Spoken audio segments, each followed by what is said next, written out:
Call center director speaking. Did you sub yet? Then sub.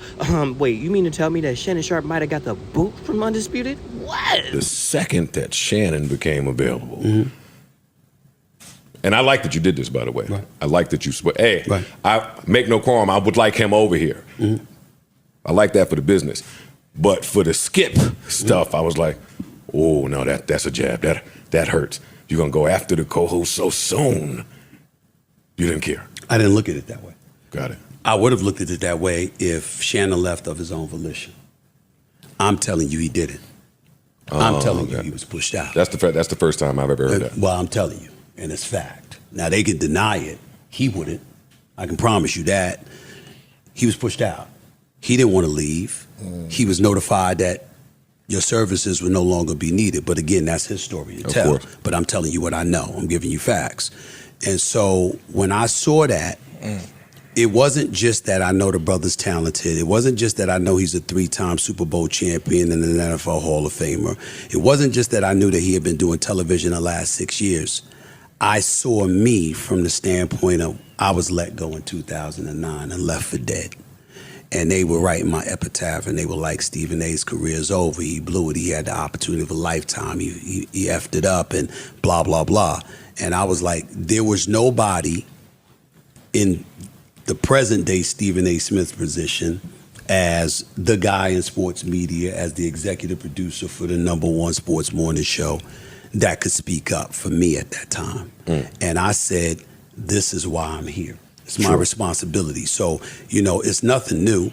When you look at Swagoo, Marcus Spears, and you see his new contract, when you see Ryan Clark and all the things that he's doing, when you see a Kimberly Martin that was an NFL reporter and now she's on television, when you see a Monica McNutt and all this stuff, like, you know what? I'm at a point in time where if I don't want you on First Take, you ain't coming on First Take. That's it. And if I don't want you on First Take and you ain't coming on First Take, the likelihood is that you're going to have a problem getting on television because that's the #1 morning show. And if Stephen A ain't feeling you for that show, why should we feel you for X, Y, and Z show? It's just a chain reaction. It's not that I have any sway over those other shows.